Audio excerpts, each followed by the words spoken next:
মাহফিল হচ্ছে, হাজার হাজার লোকের সমাগম হচ্ছে, নৈতিক চরিত্র যে উন্নত তোর জায়গায় পৌঁছাবে এটা কিন্তু দেখতে পাওয়া যাচ্ছে না।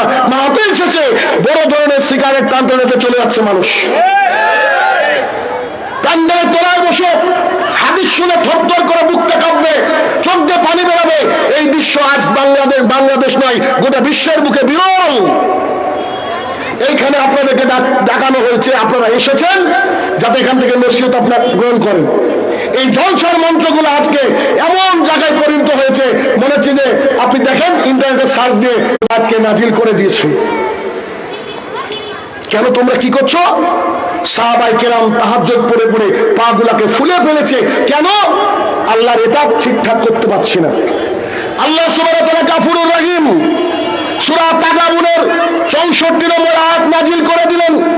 আল্লাহ সুবহানাহু ওয়া তাআলা নাজিল করে দিলেন, তোমরা আমাকে ভয় করো, তোমাদের সাধ্য অনুযায়ী ভয় করো, এত তোমাদের টেনশন করার দরকার নাই। আল্লাহ কত গাফুরুর রহিম, আল্লাহ কত বড় গাফুরুর রহিম, তিনি আয়াতকে নাজিল করে দিলেন। মুজাহিদ রাহমাতুল্লাহ আলাইহি একজন তাবেঈ, তিনি বলছেন আমার শিক্ষক আব্দুল্লাহ ইবনে আব্বাস রাদিয়াল্লাহু তাআলা একদিন কাবার চত্বরে লাঠি ধরে বসে আছেন, আর মুহাম্মদ সাল্লাল্লাহু আলাইহি সাল্লাম কাবার মধ্যে এসে এই আয়াতকে তেলাওয়াত করলেন। আল্লাহ রাসূল বললেন, ইয়া আইয়ুহাল্লাযীনা আমানু, হে ঈমানদারগণ। এই আয়াত আল্লাহ রাসূল সাল্লাল্লাহু আলাইহি ওয়াসাল্লাম তেলাওয়াত করলেন। শেষ পর্যন্ত তেলাওয়াত করার পরে বললেন, আল্লাহ সুবহানাহু ওয়া তাআলা জাহান্নামীদের জন্য যে জাক্কুমের ব্যবস্থা করেছে, ওই জাক্কুমের একটা ফোঁটা যদি আল্লাহর জমিনে পড়ে গোটা পৃথিবীটা অনাবাদ হয়ে যাবে, কোথাও একটা ফসল উদ্গত হবে না। এই আয়াতের পিছনের কাহিনীটা আমি আপনাকে কি দিয়ে বুঝাবো? সম্ভবই না। আল্লাহর জমিনে যদি ওয়ান ড্রপ অফ জাক্কুমের একটা ফোঁটা পড়ে, তাহলে আল্লাহর জমিনে কোথাও কোনো ফসল হবে না। অথচ আল্লাহ তাআলা বলছেন জাহান্নামীদের জন্য আমি প্রস্তুত করে রেখেছি জাক্কুম, যা তার গলাধক্ষ করার সময় ভেতরে ঢুকবে না, বাইরে বেরোবে না, যার বেশিরভাগের আমরা হকদার, আমরা প্রায় সবাই। কেন?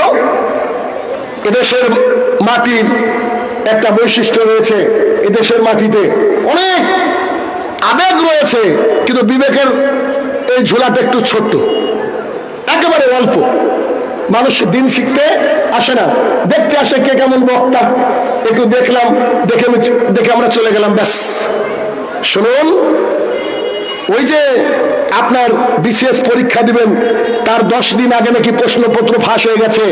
এখন প্রশ্নপত্র ফাঁস হয়ে যাওয়ার পর দেখছে যে সবাই পাস করেছে, রেজাল্ট দেখা গেল সবাই পাস করেছে, পরে খবর নিয়ে দেখা গেছে প্রশ্নপত্র ফাঁস হয়েছে। আজ থেকে 1450 বছর আগে প্রশ্নপত্র ফাঁস করে দেওয়া হয়েছে, কবরে কি কি প্রশ্ন করা হবে।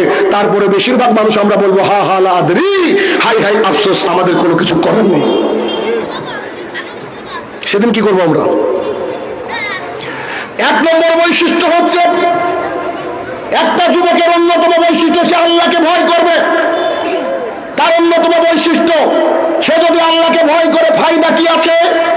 আবু হুরায়রা রাদিয়াল্লাহু তাআলা বলেন, রাসূল সাল্লাল্লাহু আলাইহি সাল্লাম বলেছেন, কিয়ামতের মাঠে যেদিন কোনো ছায়া থাকবে না, কেবলমাত্র আল্লাহ তাআলার ছায়া থাকবে, সেই ছায়ার তলে 7 শ্রেণীর মানুষ স্থান পাবে। তার মধ্যে 1 শ্রেণীর মানুষ হচ্ছে তারা যারা হচ্ছে আল্লাহ তাআলার ভয়ে কাঁদে। কোন মেয়ের জন্য নয়, দুনিয়ার কোন সম্পদের জন্য নয়, যেই চোখ আল্লাহ তাআলার ভয়ে গোপনে একা একা কাঁদে, সেই চোখ আল্লাহ সুবহানাহু ওয়া তাআলা কিয়ামতের মাঠে যেদিন কোনো ছায়া থাকবে না, তিনি তার ছায়ার তলে তাকে আসার জন্য আশ্রয় দিবেন। আবু হুরায়রা রাদিয়াল্লাহু তাআলা বলেন, রাসূল সাল্লাল্লাহু আলাইহি সাল্লাম বলেছেন, যেই চোখ আল্লাহ তাআলার ভয়ে কাঁদে, গাভীর ওলান থেকে, বাঘ থেকে দুধ বের করে যেমন তার মধ্যে ঢুকানো কষ্টকর, ওই চোখকে জাহান্নামের আগুনের মধ্যে প্রবেশ করানো ততই কষ্টকর। তার মানে যেই চোখ আল্লাহ তাআলার ভয়ে নিজের গোপন পাপ গুলাকে রেডি করে আল্লাহর দরবারে কাঁদতে শুরু করে, সেই চোখ জাহান্নামে যাবেই না। ঠিক যেমন করে আল্লাহর জমিনে গরুর বাট বা ওলান থেকে দুধ বের করে সেই দুধ ঢুকানো যেমন অসম্ভব, যেই চোখ আল্লাহ তাআলার ভয়ে কাঁদে, এই চোখ জাহান্নামে যাওয়া অতই কষ্টকর। তার মানে ভয় একটা এমন জিনিস, এই ভয় যদি আমাদের মাঝে থাকে, এই ভয় যদি আমাদের অন্তরে থাকে, আমাদের হাত দিয়ে, মুখ দিয়ে, জবান দিয়ে পাপের ভাব কম হবে, জান্নাতের রাস্তা আরো বেশি সুপ্রশস্ত হবে। ভয় খুবই গুরুত্বপূর্ণ জিনিস। আবু হুরায়রা রাদিয়াল্লাহু তাআলা আনহু বলেন, রাসূল সাল্লাল্লাহু আলাইহি সাল্লামকে জিজ্ঞাসা করা হলো, আল্লাহর নিকটে সবচেয়ে ভালো বান্দাকে, আল্লাহর কাছে সবচেয়ে মুখলেস বান্দাকে, আল্লাহর কাছে সবচেয়ে ভালো বান্দাকে? তখন মুহাম্মদ সাল্লাল্লাহু আলাইহি সাল্লাম বললেন, যে ব্যক্তির অন্তরে আল্লাহ ভীতি জড়ো হয়েছে, যে ব্যক্তির অন্তরটা আল্লাহ ভীতি দিয়ে একেবারে ছেয়ে আছে, সেই ব্যক্তি আল্লাহর কাছে তত বেশি প্রিয়। রাসূল সাল্লাল্লাহু আলাইহি সাল্লাম বললেন না যে সাহাবী, রাসূল সাল্লাল্লাহু আলাইহি সাল্লাম বললেন না যে আমরা, তিনি বললেন যে শোনো, যার অন্তরে আল্লাহ ভীতি রয়েছে সেই আল্লাহ তাআলার কাছে তত বেশি মুখলেস, সেই আল্লাহ তাআলার কাছে তত বেশি শ্রেষ্ঠ, সেই আল্লাহ সুবহানাহু ওয়া তাআলার কাছে তত বেশি সুন্দর। অতএব আল্লাহ ভীতি এটা থাকে অন্তরে। আমরা যদি মনে করি আজকে আদর্শ যুবক হব, আমাদের অন্যতম বৈশিষ্ট্য হবে আমাদের মধ্যে থাকবে আল্লাহ ভীতি। এক। দুই, একজন যুবক সে হবে তাওহীদের ঝান্ডাবাহী। দুই নম্বর বৈশিষ্ট্য হচ্ছে একজন যুবক আল্লাহ সুবহানাহু ওয়া তাআলার বিধান ছাড়া আর কারোর কাছে মাথা নত করতে পারে না, অর্থাৎ তার মুখ তার তাওহীদ দিয়ে পরিপূর্ণতা থাকবে। অথচ একজন হিন্দু মানুষ যদি সে পুজো করে, আমাদের মুসলমানের সন্তানরা দেখে হাসে, অথচ ওই সন্তানই আবার ওই খাম্বাতে গিয়ে খাম্বাতে ফুল দেয়, খাম্বা পুজো করে, এটা নাকি তার খারাপ লাগে না। আশ্চর্য দুনিয়া! কত বড় পাগল! চিন্তা করেন, ওর বাবা মুসলমান, ওর গোটা গ্রাম মুসলমান, 14 গোষ্ঠী মুসলমান, অথচ ওর বাবার থেকে 10,000 20,000 টাকা নিয়ে 31শে ডিসেম্বর রাত্রিবেলায় ওই খিচুড়ি রান্না করছে আর রাস্তায় রাস্তায় লিখছে হ্যাপি নিউ ইয়ার। এই ব্যক্তির বুকে তাওহীদ কি করে থাকতে পারে? এক ভয়ঙ্কর তথ্য আপনাকে দিচ্ছি। রোমান বলে একটা জাতি আছে, শুনেছেন হয়তো। রোমানরা যখন নতুন বছর আসে তখন তারা একটা দেবতার পুজো করে। দেবতা, ওই দেবতার নাম হচ্ছে জানুস। এরকম একটা দেবতা যার এইদিকে একটা মুখ, এইদিকে একটা মুখ, হাতে একটা চাবি। তার মানে তারা ওই রাতে দেবতাকে খুশি করার জন্য বলে, হে আমাদের জানুস, তুমি পেছন দেখতে পাও, তুমি সামনে দেখতে পাও। আমরা বলি নাউজুবিল্লাহ, কেউ কি দেখতে পাই নাকি সামনে? আল্লাহ তাআলা ছাড়া। বলতে তুমি পেছন দেখতে পাও, তুমি সামনে দেখতে পাও, আর তোমার কাছে আছে ভবিষ্যতের চাবি, তাই তোমাকে আমরা পুজো করছি, তোমাকে আমরা যে কোনো মূল্যে যে কোনো ভাবে তোমার কাছে মাথা নত করছি। অতএব তোমরা আমাদের 2024 সালটা যেমন দিলা, তাতে 2025 ভালো দিও। পুজো করার পর এসেছে হ্যাপি নিউ ইয়ার, আর জানুস দেবতার নাম থেকে এসেছে জানুয়ারি। আপনার ছেলে মাস্টার ডিগ্রি পাস করেছে, এফার্সি ফ্রম লন্ডন, সে একে অপরকে হোয়াটসঅ্যাপে উইশ করছে, ফেসবুকে লিখছে হ্যাপি নিউ ইয়ার। শুনুন, হ্যাপি নিউ ইয়ার লেখার অর্থ হচ্ছে সে যেন জানুস দেবতার পুজো করে জানুসকে খুশি করে 2025কে ওয়েলকাম জানাচ্ছে। জাতির বুকে তাওহীদ নাই, কে শিখাবে বলেন? জাতির বুকে তাওহীদ নাই, ও তো জানে না। হাবশী গোলাম যার একটাই মালিক, বিলাল রাদিয়াল্লাহু তাআলা আনহু, কি তাওহীদের গতি ছিল তার বুকের মধ্যে। উমাইয়া তার বুকের উপরে তার জুতো দিয়ে তাকে থেতলে দিচ্ছে আর বলছে, বল তোর আর আমার মাবুদ হচ্ছে হুবাল। তিনি বলেছেন আহাদ। বুকের উপরে একটা বিশাল বড় পাথর চাপিয়ে দিয়েছে, বলছে বল তোর আর আমার মাবুদ হচ্ছে হুবাল, তো বলছে আহাদ। তখন তিনি মারতে মারতে ক্লান্ত হয়ে গিয়েছে। আপনাকে আমি কি করে বুঝাবো যে একজন মানুষ কত মারলে নিজে ক্লান্ত হয়ে যায়? যে ব্যক্তি মারছে ক্লান্ত হয়ে যুবকদেরকে দিয়ে বলছে, ও যুবকের দল শোনো, একে এমন মারবা যাতে করে পৃথিবীতে টিকে থাকবে, কিন্তু ইউজলেস হয়ে টিকে থাকবে। যুবকরা করলো কি, তার গলার মধ্যে রশি টাঙিয়ে দিল, আর উত্তপ্ত বালুকায় মার প্রান্তরে তাকে টানছে, টেনে এসে নিয়ে যাচ্ছে। আর কোন কোন যুবক পাথর দিয়ে তার গায়ের মধ্যে কেটে দিচ্ছে, দেখছে মানুষের রক্ত কি করে বেড়ায়। এরকম করতে করতে তিনি জীবন দেওয়ার জন্য প্রস্তুত ছিলেন, কিন্তু তার তাওহীদ ছিল এক আল্লাহর প্রতি বিশ্বাস, এক আল্লাহর প্রতি বিশ্বাস। আর আপনি চায়ের দোকানে গিয়ে তাওহীদকে বিক্রি করে দিয়ে চলে আসেন। আপনি শাহজালাল সিলেটি রহমতুল্লাহ বাজারে তাওহীদ বিক্রি করে দিয়ে চলে আসেন। আপনি যত পীর মাজার আছে, ওই পীর মাজারিতে আপনি আপনার সন্তান হয় না বলে তার কাছে চাইলেন, মানে আপনি মুশরিক, আপনি কখনো মুসলমান থাকতে পারেন না। তার মানে আমরা বুঝতে পারিনি আল্লাহর তাওহীদ কি। আল্লাহর তাওহীদ যদি আমরা বুঝতে পারতাম, আল্লাহর জমিনে একটা মাজার থাকতো না। আমরা সালাতকে বুঝতে পারিনি, আমরা সালাতের মধ্যে বলছি ইয়াকা নাবুদু ওয়া ইয়াকা নাস্তাইন, হে আমার প্রতিপালক কেবলমাত্র তোমার ইবাদত করি আর কেবল তোমার কাছেই সাহায্য চাই। এই কথা বলা মাত্রই আপনি আল্লাহর গোলাম, এটা প্রমাণ হয়ে গেল। আপনার ইবাদতের মালিক আল্লাহ, চাওয়ার মালিক আল্লাহ। এবার আপনি যদি আবার গিয়ে মাজারে চান তাহলে আপনি বাটপার। অতএব 2 নম্বর, তাওহীদের ব্যাপারে কোনো কথা, কোনো কনসিডার, কোনো ছাড় কিচ্ছু হবে না। 100তে 100 তাওহীদ। কেমন? আল্লাহ তাআলা আমার মালিক, তিনি আমাকে সন্তান দেন, তিনি আমার থেকে সন্তান ছিনিয়ে নেন, তিনি আমাকে ফসল দেন, তিনি আমাকে রুজি রুটি দেন, তিনি আমাকে বাঁচিয়ে রেখেছেন, তিনি আমাকে চলার ক্ষমতা দিবেন। আমি যতই আমল করি না কেন তার রহমত থাকলে তবে আমি জান্নাতে যাব। এই তাওহীদের পিলারটাকে শক্ত করতে হবে। এটা হচ্ছে 2 নম্বর বৈশিষ্ট্য। তাওহীদের পিলারকে শক্ত করতে হবে। আজকে অধিকাংশ মানুষের তাওহীদের পিলার শক্ত নেই, সামান্য কোনো বিপদে ভেঙে পড়ে, আল্লাহর উপরে তাওয়াক্কুল এটা হারিয়ে যায়। হয় কি হয় না? আল্লাহর উপরে যে তাওয়াক্কুল এটা হারিয়ে যায়। শুনুন, আপনাকে যুবক হতে হবে মুসাব ইবনে উমাইর রাদিয়াল্লাহু আনহুর মতো।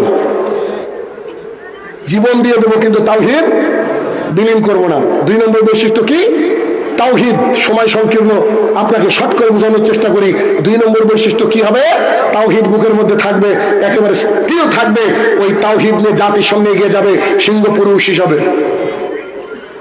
3, রাসূল সাল্লাল্লাহু আলাইহি সাল্লামকে নিজের জীবনের চেয়ে বেশি ভালোবাসতে হবে। তার মতো চরিত্রকে নিজের জীবনে বাস্তবায়ন করার 100তে 100 চেষ্টা করতে হবে। কেন?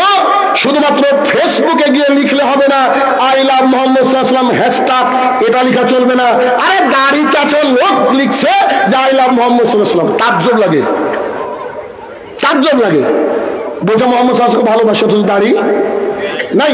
কেউ যদি বলে কথা, ওয়াল্লাহি এ মিথ্যুক, অসম্ভব, ও সত্যবাদী হতেই পারে না, অবশ্যই মিথ্যুক। কি করতে হবে? রাসূল সাল্লাল্লাহু আলাইহি ওয়াসাল্লামের আদর্শকে 100তে 100 গ্রহণ করতে হবে।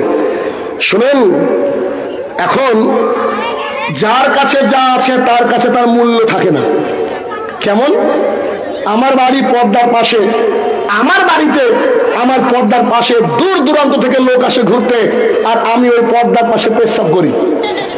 শেষে ওই দৃশ্য দেখে বলছে মাশাআল্লাহ সুবহানাল্লাহ, কি সুন্দর দৃশ্য, অথচ পদ্মার মূল্য আমি রাখি না। আজকে মুসলমানরা কপাল পোড়া।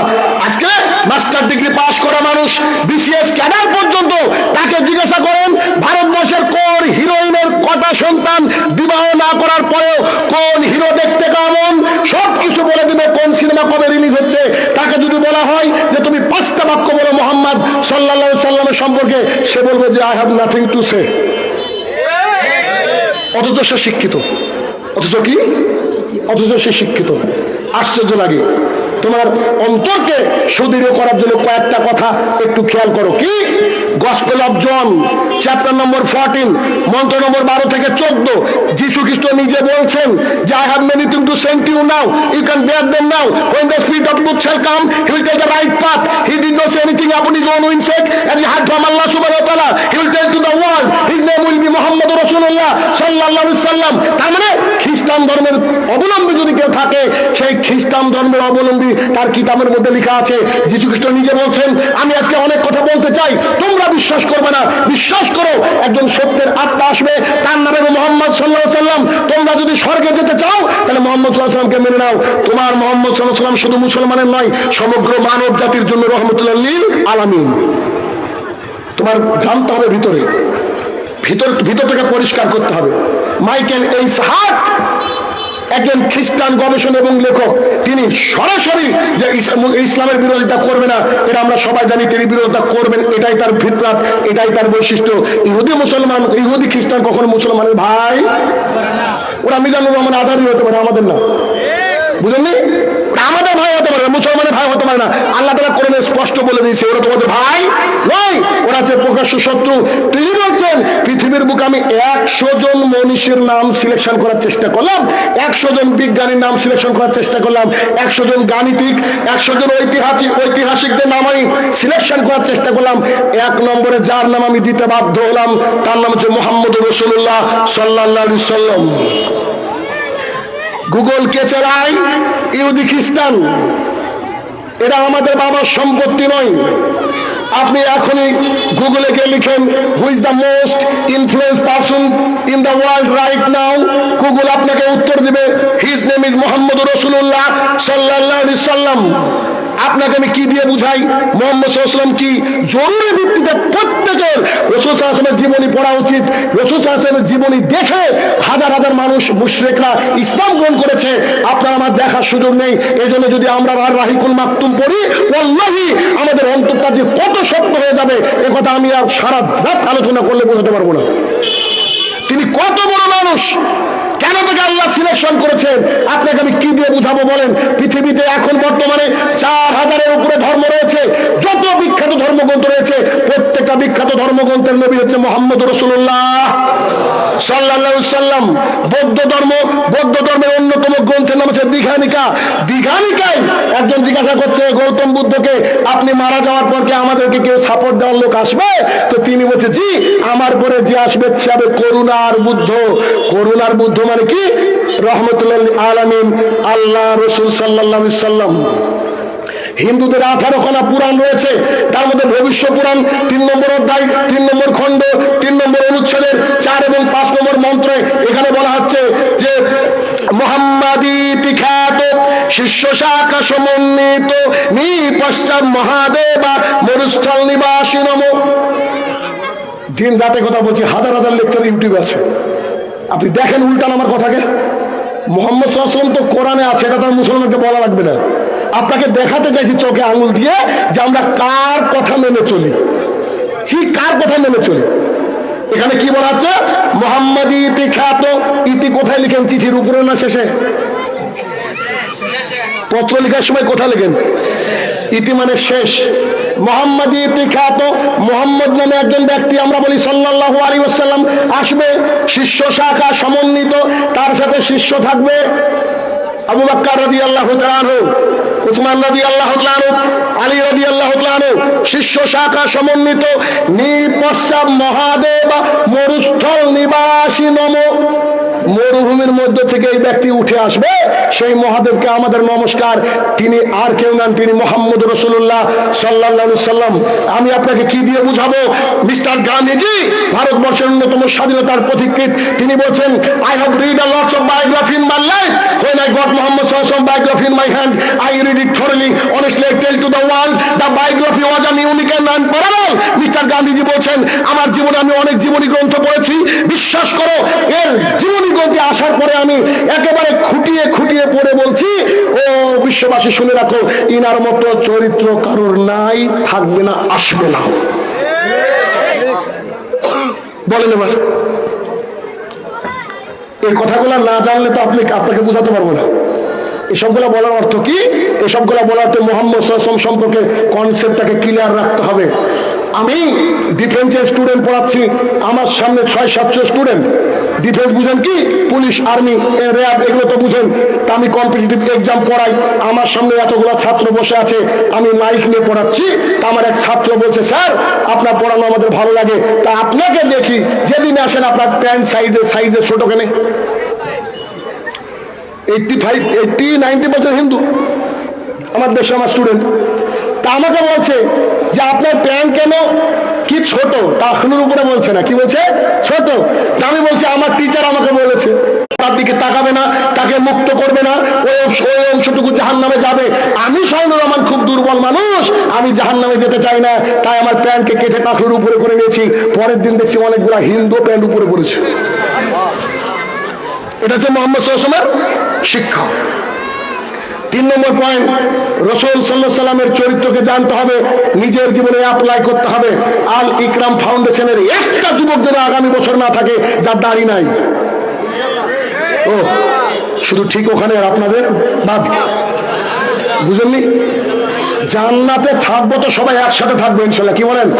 এটা টার্গেট হবে। যুবক মানে তার দাড়ি থাকবে, যুবক মানে টাকনুর উপরে প্যান্ট পরবে। আপনি জিন্স পরেন, দ্যাট ডাজন্ট ম্যাটার, বাট আপনার প্যান্ট থাকবে টাকনুর উপরে, আর দাড়ি এভাবে ছেড়ে দিয়ে জুতো পরে রাস্তাতে হাঁটবেন তো বাঘের বাচ্চা আছে তাই মনে হবে। আপনাকে দেখলে বেদিন বেঈমান কাপুরুষরা ভয়ে থরথর করে কাঁপবে। এটাই তো মুসলমানের চরিত্র হওয়া উচিত। অথচ আমরা উল্টে গিয়েছি। তুমি বাংলাদেশে ঠিক বলার লোকের অভাব নেই, কিন্তু মানার লোকের হাজারো অভাব। সবকিছু তো ঠিক বলে আছে নেই এরকম। শুনেন, এই জোশ দিয়ে কাজ নাই। কি করতে হবে? জীবনকে পরিবর্তন করতে হবে।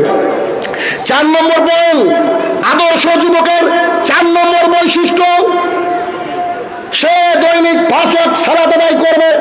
সালাতের সাথে তার কোনো সমঝোতা করবে না। আল্লাহর জমিনে তাওহীদের পর সবচেয়ে বড় বাক্য হচ্ছে সালাত। সালাত যে কোনো মূল্যে আদায় করতে হবে। বুরায়দা রাদিয়াল্লাহু তাআলা বলেন, রাসূল সাল্লাল্লাহু আলাইহি ওয়াসাল্লাম বলেছেন, তাদের সাথে আমাদের চুক্তি হচ্ছে সালাত। যার সালাত থাকলো ও মুসলমান, আর যার সালাত থাকলো না ও হচ্ছে কাফের। আনাস ইবনে মালিক রাদিয়াল্লাহু তাআলা বলেন, রাসূল সাল্লাল্লাহু আলাইহি ওয়াসাল্লাম বলেছেন, কিয়ামতের মাঠে সর্বপ্রথম হিসাব নেবে সালাতের। যার সালাত টিকলো তার হজ, যাকাত ইত্যাদি টিকবে। যার সালাত টিকবে না তার কিচ্ছু টিকবে না। তাহলে ওই হাজির কি হবে? যে আজি একদিন গিয়ে সালাত আদায় করে, যাকে আমি নাম দিয়েছি শুকুর আলী, ওর কি হবে? আসলে এরকম হাজিও দেখে? হাজিকে দেখলে বুঝাই যায় না। মাহফিলের প্রোগ্রাম করছি, বুঝে আপনারা একজন হাজি বক্তৃতা দেবে, তো হাজির গাল ওর বর মতো। তা আমি কি করে বুঝবো যে ও হাজি? আরে আবু যে এলো তো হাজি ছিল গো, তারও তো দাঁড়িয়ে ছিল। কিন্তু আমাদের এই ঢাকাবাসী বিপদে আছে। তাহলে কি সালাত আদায় করবে? শুনুন, মহাপাপ কিছু আছে আল্লাহর জমিনে, যেমন চুরি করা মহাপাপ, জেনা করা মহাপাপ, এরকম কিছু পাপ আছে। এই পাপগুলো করার সাথে সাথে আপনাকে জাহান্নামে যেতে হবে। এই হাদিস আমি শাহিনুর রহমান জানি না, তবে আল্লাহ সুবহানাহু ওয়া তাআলা সূরা মুদ্দাসির আয়াত নম্বর 42 এবং 43 বলছেন, মা সালাকাকুম ফিস সাকার। একদল জাহান্নামীকে জিজ্ঞাসা করা হবে, তুমি আজকে জাহান্নামে আসলে কেন? ক্বালু, সেদিন তারা বলবে, লাম নাকু মিনাল মুসাল্লিন, আমরা মুসল্লি ছিলাম না। মুসল্লি কাকে বলে? What is the definition of মুসল্লি? মুসল্লি মানে যে ব্যক্তি দৈনিক 5 ওয়াক্ত সালাত মসজিদে গিয়ে আদায় করে, এর নাম হচ্ছে মুসল্লি, বিশেষ ওজর ছাড়া। শাহিনুর রহমান সাহেব, এখানে এত ঠান্ডা পড়ছে, এত ঠান্ডা পড়ছে, রাত্রে বরফ পড়ছে, আমি কি মসজিদে তখনও যাব? যদি মারা যাওয়ার আশঙ্কা না থাকে, তা আপনাকে ফরজ গোসল করে ওযু করে আপনাকে মসজিদে যেতে হবে, আপনি যেতে বাধ্য। দেখি আজকে বক্তৃতার পর ফজরে কজন লোকের উপস্থিতি হয়। শুধু বক্তৃতা শুনবেন আর চিৎকার করবেন, এ দিয়ে জাতির কোনো উপকার হবে না। শুনুন, শাহিনুর রহমান মসজিদ প্রতিষ্ঠা করেছে, দেখে রাখেন একবার। ইন্ডিয়াতে কোনোদিন গেলে একবার যাবেন কোনোদিন। শাহিনুর রহমান জুমার খুতবায় লাঠি হাতে করে বলেছিল যে, আমার মুসল্লিরা যদি দৈনিক 5 ওয়াক্ত সালাত আদায় না করে, তার বাড়ির যদি কোনো ছেলে বা মেয়ের বিয়ে লাগে, আমি শাহিনুর রহমান তার বিয়ে পড়াবো না। 2, যদি তার বাড়ির কেউ মারা যায়, কুকুর এবং শিয়ালের মতো পুঁতে রাখবো, তার জানাজা হবে না। কেন? উপরে থাকলে গন্ধ বেরাবে তাই। বলেন দেখি আপনার সমাজে কোনদিন যদি সুযোগ হয় আমার মসজিদে যাবেন, 100 মুসল্লি ফজরে, 100 কারণ বাবার ক্ষমতা নাই শাহিনুর রহমানের উপস্থিতি থাকতে ও ফজরে আসেন, এরকম দৃশ্য বিরল। যাই একটু দেখেন, এ হচ্ছে মসজিদ, আর এ হচ্ছে চায়ের দোকান। চায়ের দোকানে বসে ডানাতে সিগারেট, বাম হাতে চায়ের কাপ, অথবা বাম হাতে চায়ের কাপ আর ডানাতে সিগারেট। মসজিদে মুয়াজ্জিন বলছে হাইয়া আলাস সালাত। চায়ের দোকানে বসে তখনও মানুষ সিগারেট খায়, তখনও চা খায়। খায় কি খায় না? চোর নিজেও জানে যে চুরি করা অন্যায় কাজ, পাপ না জানলে মনে করে অন্যায়। 2, যে ব্যক্তি নেশাদার দ্রব্য পান করে, মদ খায়, এই লোকটা সবসময় চিপা গলি খুঁজে দোকানে খাওয়া হারাম না জানলে মনে করে যে আমার কিডনি খারাপ হবে, তবে জাতির সামনে খাওয়া যাবে না, এটা খারাপ জিনিস, তাই সে প্যান্ডেলের পেছনে বসে খাবে। এ কথাই সত্য। 3, যারা জেনাকার, জেনাকারিনী, তারা কখনো রাস্তায় জেনা করে না, রাস্তার মিডিলে জেনা করে না, রাস্তার পাশে জেনা করে না, যদি পার্কেও করে তো কোনো ঝোপঝাড়ের মধ্যে করে। এই হচ্ছে জেনাকার, জেনাকারিনী। তারা করার সময় মনে করে যা আমরা করছি তা অন্যায়, কিন্তু একজন মানুষ তার সামনে বলছে হাইয়া আলাস সালাত, তার মুখে সিগারেট আর এক হাতে চায়ের কাপ, সে প্রকাশ্যে বলতে চাইছে তুমি যতই দেখে আমি মসজিদে যাব না। তার মানে ব্যাপারটা এরকম, একজন বেনামাজি একটা বেশ্যা মহিলার চেয়েও খারাপ। একটা বেনামাজি একটা ডাকাতের চেয়েও খারাপ, যে মানুষের সম্পদ লুটে নাই। একটা বেনামাজি একটা মদখোর গাঁজাখোর হিরোইন খোরের চেয়েও খারাপ, কারণ তারা যে পাপ করে তা লুকিয়ে করে, আর এই প্রকাশ্যে চায়ের দোকানে বসে এই পাপ করছে। যদি লজ্জার পাঁচটা বিক্রি করে না থাকেন, আল্লাহ তাআলা যদি লজ্জার পাঁচের উপরে মরিচা না ফেলে দেয়, আজকের বক্তৃতার পর আপনি কি করে টিকবেন বলেন, কি করে ঘুমাবেন বলেন, যখন ফজরে বলা হবে আসসালাতু খায়রুম মিনান নাওম? যদি তারপরে ঘুমিয়ে থাকতে পারেন, তাহলে আমি বলবো ঢাকা মেডিকেলে গিয়ে একটু টেস্ট করে নিন, ভেতরটা মানুষের না ওটা জানোয়ারের আছে। কারণ মক্কার মুশরিকরা পর্যন্ত সালাত আদায় করতো, তবে সালাতটা ভারী ছিল ফজর আর ইশা।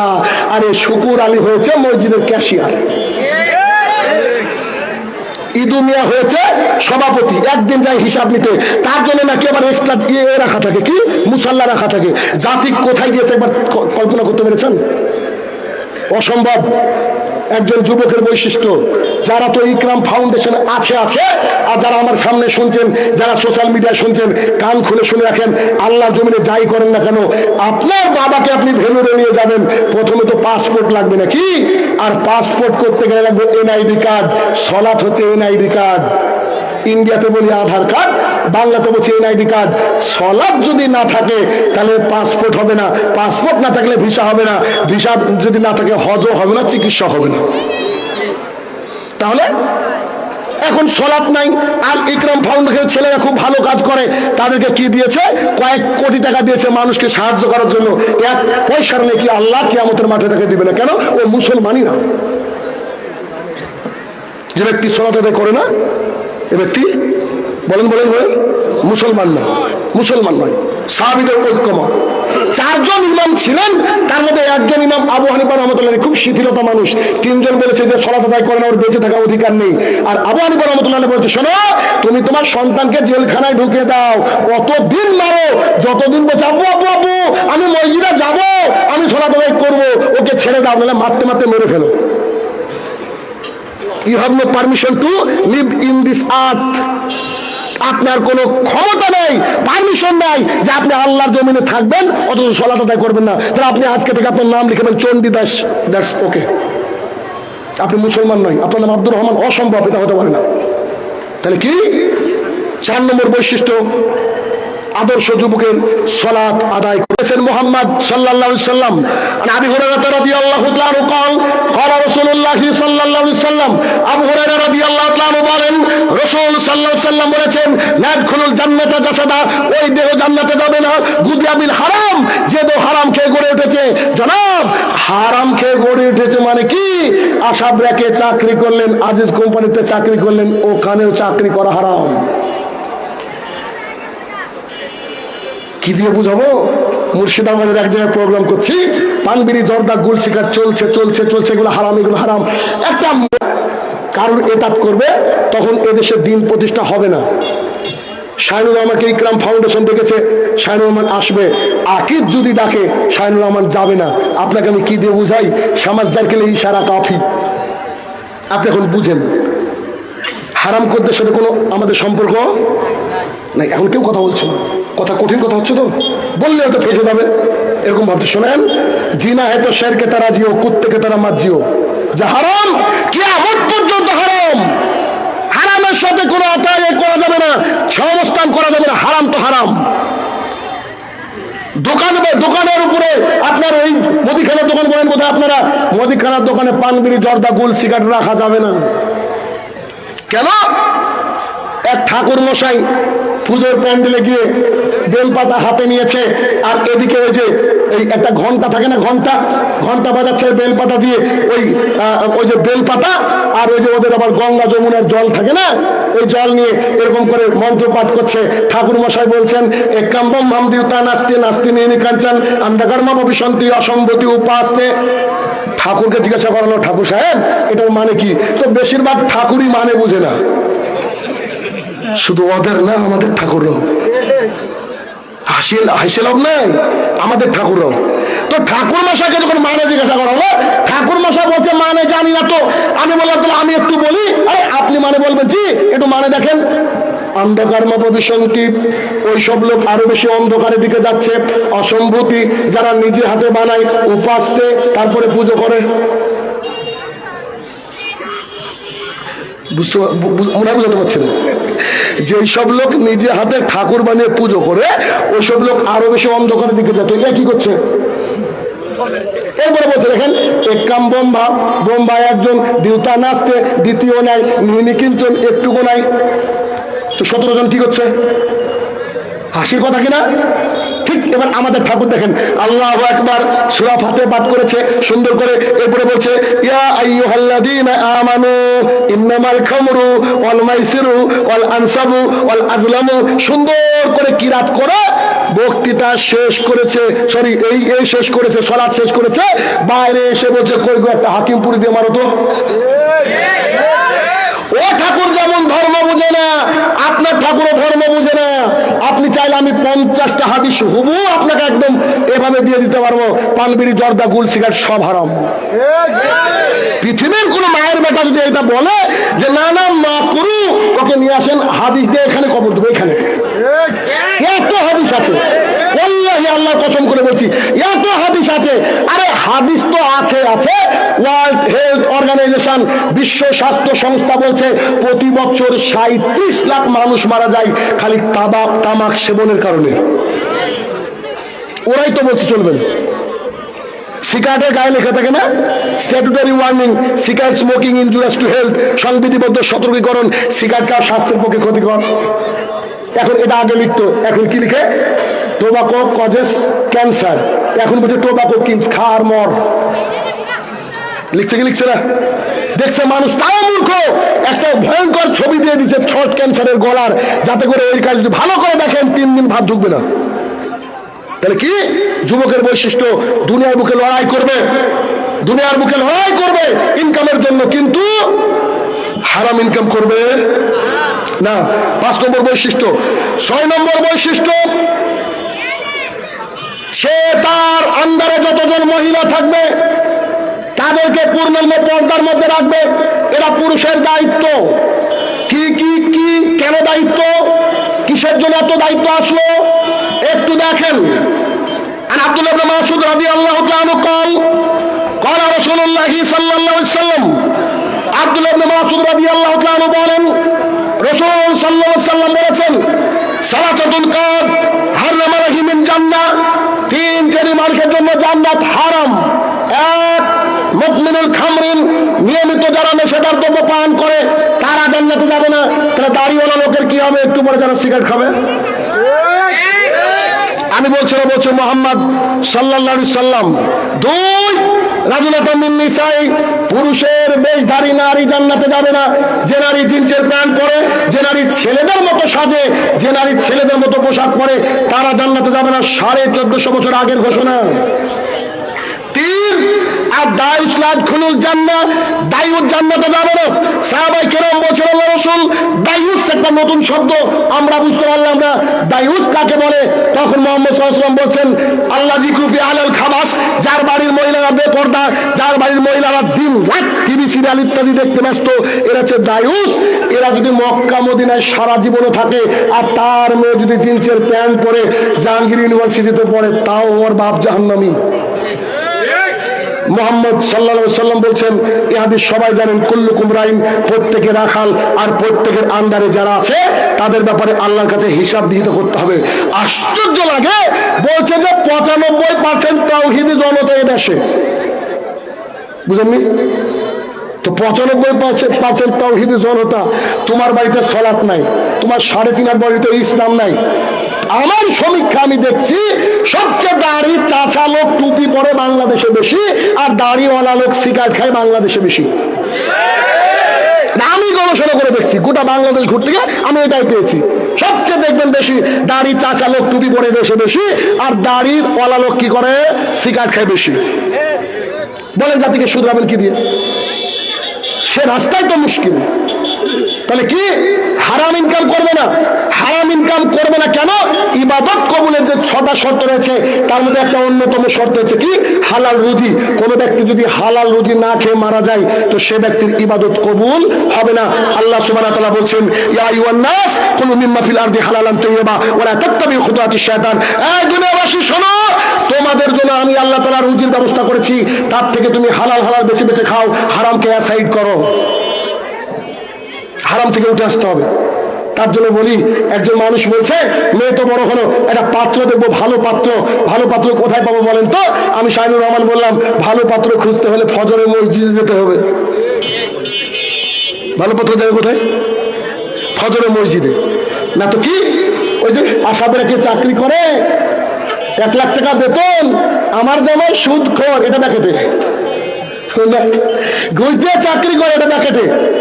যে খুব ভালো থাকে, আল্লাহি এই জামাই নেওয়া যাবে না। আচ্ছা গেল 6 নম্বর। 7 নম্বর বৈশিষ্ট্য হচ্ছে একজন যুবক রাসূল সাল্লাল্লাহু আলাইহি ওয়াসাল্লামের দেখানো পথ ছাড়া আল্লাহর জমিনে আর অন্য কারোর পথকে মেনে নিবে না। আর আল্লাহ রাসূলের প্রতি ভালোবাসা রাখতে হবে। কেমন ভালোবাসা?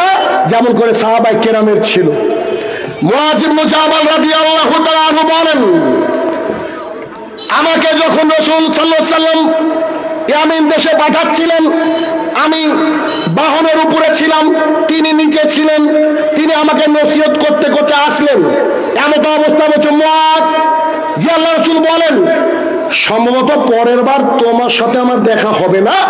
এই যে আমার মসজিদুল নববী দেখছো, এখানে আমার কবর থাকবে, তুমি এই রাস্তা দিয়ে পার হওয়ার সময় কি করবা? এই কবরটা পার হবা। বলেন তো আল্লাহ রাসূলের মৃত্যু সংবাদ কেউ সহ্য করতে পারে? তখন তিনি চিৎকার দিয়ে কাঁদতে শুরু করলেন। মুহাম্মদ সাল্লাল্লাহু আলাইহি ওয়াসাল্লাম তাকে থামিয়ে দিয়ে বলছে, মুআয শোনো শোনো শোনো শোনো, আমি তো মারা যাবে কথা সত্য, তবে একটা কথা শুনে রাখো, যে ব্যক্তির অন্তরে আল্লাহ ভীতি রয়েছে, যে আমার পথে চলবে, সে আমার এইখানে থাক আর চট্টগ্রামে থাক, বাংলাদেশে থাক না, এগুলো হাদিসে নাই, আপনাকে বোঝানোর জন্য, যতই দূরে থাক না কেন সেই ব্যক্তি আল্লাহর প্রিয়। বুঝেননি? রাবিয়া ইবনে কাব রাদিয়াল্লাহু তাআলা বলেন, আমি আর মুহাম্মদ সাল্লাল্লাহু আলাইহি ওয়াসাল্লাম রাত্রি যাপন করলাম, মানে একসাথে ছিলাম। মিডল অফ দ্য নাইট, রাতের মধ্যখানে উঠলাম, এক বোতল পানির ব্যবস্থা করলাম, একটু পানির ব্যবস্থা করলাম। তিনি ইস্তেনজা করবেন। ইস্তেনজা বুঝেন কি? পায়খানা বাথরুম করবে। আর তিনি তাহাজ্জুদের সালাতের জন্য ওযু করবেন। তিনি ইস্তেনজা শেষ করে এসে ওযু করছেন আর বলছে, রাবিয়া ইবনে কাব, জি আল্লাহর রাসূল বলেন, কিছু চাও। তাহলে কেউ কিছু দিলে কি করতে হয়? গিফট, হাদিয়া দিতে হয়। কিছু না থাকলে জাযাকুমুল্লাহ খায়রান বলতে টাকা লাগে না। তুমি কিছু চাও, তো বলছে যে আপনার সাথে জান্নাতে থাকতে চাই। দিয়েছে 1 বোতল পানি, কি নেবে? জান্নাত। আরে ওইটা বাদ দাও, ওইটা বাদ দাও, অন্য কিছু চাও। তো বলছে যদি আপনার ইচ্ছা হয় দিতে তো ওটা দেন, নইলে কিছু দরকার নেই। দিস ইজ কল্ড রিয়াল লাভ। এটা হচ্ছে প্রকৃত ভালোবাসা। তখন মুহাম্মদ সাল্লাল্লাহু আলাইহি ওয়াসাল্লাম বলছে, শোনো, তুমি বেশি বেশি সিজদা করো, যাতে করে সুপারিশ করে তোমাকে জান্নাতে নিয়ে যেতে পারি। তিনি বলতে পারতেন যে কিয়ামতের মাঠে আমার জাহাজ আসবে, উঠে পড়ো। বুঝলেন? তিনি বলতে পারতেন যে কিয়ামতের মাঠে আমার জাহাজ আসবে, আমি তোমাকে পারমিট দিয়ে দিলাম, তুমি আমার জাহাজে উঠো, এন্ড আমরা একসাথে জান্নাতে যাবো। এই যে কোনো একটা হাদিস নিয়ে নিলে মানুষের তাওহীদ ঠিক হয়ে যায়। ও বোঝাই না, ওর পীর সাহেব বলছে যে আমার দাদা হুজুরের জাহাজ আসবে, সবাই নাকি উঠে যাবে। তো শালা তুই পানি পাবি রে কোথায়? পানি কই কিয়ামতের মাঠে? ও পানি আছে, পানি আছে। কেমন দেখেন, আবু হুরায়রা রাদিয়াল্লাহু তাআলা বলেন, রাসূল সাল্লাল্লাহু আলাইহি ওয়াসাল্লাম বলেছেন, কিয়ামতের মাঠে সূর্য থাকবে মাথার উপরে আর মানুষ ঘামতে থাকবে, এত ঘামবে, কারুর টাকনো, কারুর হাঁটু, কারুর গলা, আর এই ঘাম মাটির নিচে চলে যাবে 70 গজ। তাহলে কি এই পানির কথা বলেছিল নাকি? এই হাদিস তো সহিহ। আস্তাগফিরুল্লাহ। চিন্তা করেন পরিস্থিতি কোথায় গিয়েছে। ভাইয়ের আমার, নিজের চরিত্রকে সাহাবীদের চরিত্র মতো বানাতে হবে। তাহাজ্জুদে উঠা অভ্যাস করতে হবে। এটা এক্সট্রা, আপনাকে এক্সট্রা বলতে চাচ্ছি। এতক্ষণ যা বললাম পরপর পয়েন্ট ধরে বললাম, আরো পয়েন্ট ছিল, তারপর আপনাকে একটু আমি সামারাইজ করে দিই যে আমাদেরকে তাহাজ্জুদ গুজারি হতে হবে। কেন? আল্লাহর কাছে সবচেয়ে নিকটবর্তী হওয়ার এর চেয়ে বড় মাধ্যম আল্লাহর জমিনে আর কিচ্ছু নাই, কিচ্ছু নাই। শীতকাল মুমিনদের বসন্তকাল। আজকে এই আপনার কি জায়গাটার নাম, এই যে মাতাইনে 5টা 32 আজান, আপনি যদি 5টায় অ্যালার্ম দেন আর এসা পরে বিতিরটাকে রেখে দেন, 5টায় যদি উঠেন এমন কিছু ঘুমে ডিস্টার্ব বোধহয় হবে না। তখন 10 মিনিট বাথরুমে গেল, 10 মিনিটে 2 রাকাত তাহাজ্জুদ আদায় করবেন, 1 রাকাত বিতির আদায় করবেন। আর তাহাজ্জুদ আদায় করার সময় আল্লাহু আকবার বলে হাত বাঁধবেন, হাত বাঁধার পরে আউযুবিল্লাহ বিসমিল্লাহ যা পড়া পড়লেন, এবার পড়তে পড়তে আপনি পড়বেন আলহামদুলিল্লাহি রাব্বিল আলামিন মালিকি ইয়াউমিদ্দিন। এই মালিকি ইয়াউমিদ্দিন না মানে আমি বাদ দিলাম, ভাবেন না, আপনাকে বোঝাতে চাইছি সময় সংক্ষিপ্ত। কি মালিকি ইয়াউমিদ্দিন, এটা যখনই আপনার মাথার মধ্যে আসবে, আমি আশাবাদী আপনার চোখে পানি আসবে এই কথা শোনার পরে। কি মালিকি ইয়াউমিদ্দিন মানে কি বলেন তো? 1 মিনিট। আল্লাহ সুবহানাহু ওয়া তাআলা বলছে প্রেগনেন্ট মহিলারা বাচ্চা প্রসব করে ফেলবে কিয়ামতের মাঠে, ওরা বুঝতে পারবে না এত করা আছে কিয়ামতের মাঠ। 18 বছরের ছেলেরা 80 বছর হয়ে যাবে কিয়ামতের মাঠে। একটা ঘোষণা শুনে, ওই যে আবু সাইদ খুদরির হাদিস 1999, কিয়ামতের মাঠে নিজের বাবা তার সন্তানকে দেখে পালিয়ে যাবে, আমার ছেলে যদি আছে একটা নেকি চাই। 490 কোটি ফেরেশতা জাহান্নামকে টেনে নিয়ে আসবে। আমি বুঝাতে পারবো না, বাংলা ভাষা ইংরেজি ভাষাতে আমার কাছে স্টক নাই যে 490 কোটি ফেরেশতা কাকে বলে জাহান্নামকে টেনে নিয়ে আসবে। তাহলে জাহান্নামের সাইজ কি হবে? সবাই সেদিন বলবে ইয়া নাফসি ইয়া নাফসি, কেউ কারোর উপকারে সেদিন আসবে না। এমনকি রাসূলুল্লাহ সাল্লাল্লাহু আলাইহি ওয়াসাল্লাম নিজের মেয়েকে বলছে, মা কিছু চাওয়ার থাকলে দুনিয়াতে চাও, কিয়ামতের মাঠে তোমার বাবার দিকে তাকিও না। কি দিয়ে বুঝাবো? আপনি যখন মালিকি ইয়াউমিদ্দিন বলে দাঁড়িয়ে থাকবেন, আমি আশাবাদী এই কথাগুলো আপনার মনে পড়বে, টপ টপ টপ টপ করে চোখে পানি পড়বে। আর যখনই টপ টপ করে চোখের পানি পড়বে আপনি জিতে গেছেন ইনশাআল্লাহ জান্নাত। শুরুতে বলেছি হাদিস, বলেছি না? শুরুতে বলেছি। অতএব চেষ্টা করেন তাহাজ্জুদের সালাত আদায় করা। তাহাজ্জুদের সালাত যখন শেষ হয়ে গেল, মাত্র 2 রাকাত আদায় করেন, 1 রাকাত বিতির, দেখছেন 3 মিনিট সময় আছে, হাত তুলে আল্লাহর কাছে চান। 1 নম্বর আসমানে আল্লাহ তাআলা নেমে এসে আমাদেরকে ডাকেন, আমাদের অভাব পূরণের কথা বলেন, আমরা ঘুমিয়ে থাকি। এবার আপনার দোয়া শেষ হয়েছে, মাইকে আজান দিচ্ছে, ফু দিয়েছে, মাইকে আজান দেওয়ার একটা আওয়াজ হয় কি হয় না? যেই ফু দিয়েছে আপনি আপনার দোয়াটাকে হাত থেকে নামিয়ে নেন, হাত থেকে নামিয়ে নিয়ে মুয়াজ্জিন যা বললো আপনি তাই বলেন। তারপরে মুয়াজ্জিনের বলা শেষ, আপনি যে দরুদ ইব্রাহিম আছে তা পড়েন, দরুদ ইব্রাহিম শেষ, আল্লাহুম্মা রাব্বা হাযিহি দাওয়াতি তাম্মা এটা পড়েন। রাসূল সাল্লাল্লাহু আলাইহি ওয়াসাল্লাম বলেন তোমাকে জান্নাতে নিয়ে যাওয়া আমার জিম্মেদারি। আয়েশা রাদিয়াল্লাহু তাআলা আনহা বলেন রাসূলুল্লাহ সাল্লাল্লাহু আলাইহি ওয়াসাল্লাম বলেছেন ফজরের 2 রাকাত সুন্নাত যে আদায় করলো, গোটা পৃথিবী বিক্রি করে দিয়ে যা হবে ফজরের 2 রাকাত সুন্নাত আদায় করে তাই হবে। তো কিসের এলন মাস্ক? কে এলন মাস্ক? ও কেউ আমাদের চাই বিলিয়নার কেউ আছে কি? এখন যদি আপনি মনে করেন তবে অতএব ভাইয়ের আমার, চরিত্রকে পরিবর্তন করুন। আপনার দেখানো একটা, পেছনে একটা, এই চরিত্র যেন না থাকে। আর এটার নাম রেখেছি আমি ঈমান মাপার যন্ত্র। এটা খুব সাবধানে ইউজ করিয়েন। মোবাইল কিন্তু টপ টপ টপ টপ করে একদিন কিয়ামতের মাঠে সব বলে দিবে। আল্লাহ তাআলা মুখে টেপ মেরে দিবেন, মুখটাকে বন্ধ করে দিবেন, হাত বলবে জি জি জি জি শাইনুর রহমান এই কাজ করেছিল, এই জেলায় লিপ্ত ছিল। আমি বলছি না, আল্লাহ রাসূল সাল্লাল্লাহু আলাইহি ওয়াসাল্লাম এই কথাই বলছেন। অতএব আজকের বক্তৃতার শেষ হাদিস, আবু হুরায়রা রাদিয়াল্লাহু তাআলা আনহু বলেন রাসূল সাল্লাল্লাহু আলাইহি ওয়াসাল্লাম বলেছেন আল্লাহ সুবহানাহু ওয়া তাআলার কাছে 2টা ফুটা এত প্রিয়, আল্লাহর জমিনে এমন কিছু নাই যে আল্লাহর কাছে অত প্রিয়। আল্লাহ সুবহানাহু ওয়া তাআলা বলেন, আল্লাহ সুবহানাহু ওয়া তাআলার কাছে আল্লাহর জমিনে 2টা দাগ এত প্রিয়, আল্লাহর কাছে গোটা দুনিয়ার মধ্যে এত প্রিয় নাই। 4টে জিনিস, 2টা ফোঁটা আর 2টা দাগ আল্লাহর কাছে এত প্রিয়। আল্লাহর জমিনে অত প্রিয় জমি, অত প্রিয় কিছু নাই। আছে কি? নাই। একটু একটু একটু ঢাকা নীলক্ষেত খিলক্ষেতে 1 কাঠা জমির দাম কত? ঢাকা খিলক্ষেতে 1 কাঠা জমির দাম কত? হ্যাঁ, হিসাবই নাই মানুষের। আল্লাহ তাআলা মুহাম্মদ সাল্লাল্লাহু আলাইহি ওয়াসাল্লামকে বলছে তোমরা বলো, মানুষকে বলে দাও 2টা ফুটা এত প্রিয় আল্লাহর কাছে, আল্লাহর জমিনে এত দামি বস্তু বলেন নাই। 2টা দাগ এত প্রিয়, অত দামি দাগ, দামি কিছু আল্লাহর জমিনে নাই। জিহাদের ময়দানে আল্লাহর কালেমার পতাকাকে উঁচু করতে গিয়ে যেই লোক জিহাদের ময়দানে অস্ত্র বা কোনো কিছুর আঘাত লেগে তার যে ব্লাড রক্ত ফোঁটাটা পড়ে, এই ফোঁটাটা আল্লাহর কাছে এত দামি, আল্লাহর জমিনে অত দামি কিছু নাই।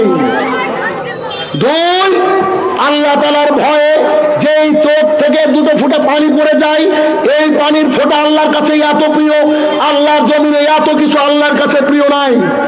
ভাইরা আমার, জিহাদের ময়দান পাবো কিনা জানি না, আল্লাহ তাআলার ভয়ে কাঁদতে চাইলে আজকেও কাঁদতে পারি না? পারি। দুই, রাসূল সাল্লাল্লাহু আলাইহি সাল্লাম বলেছেন দুইটা দাগ আল্লাহর কাছে এত প্রিয়, আল্লাহর জমিনে অত কিছু প্রিয় নাই। এক, জিহাদের ময়দানে অস্ত্র লেগে গিয়ে যে দাগ হয় এই দাগ আল্লাহর কাছে এত প্রিয়, আর বেশি কিছু প্রিয় নেই। দুই, যেই ব্যক্তি ফরজ কিছু আদায় করতে গিয়ে কপালে এই পায়ের গিরাতে যে দাগটা হয় না, এটা আল্লাহর কাছে এত প্রিয়, আল্লাহর জমিনে অত প্রিয় কিচ্ছু নাই। তো যে লোক শুকুর আলী, তার কি কপালে দাগ পড়বে?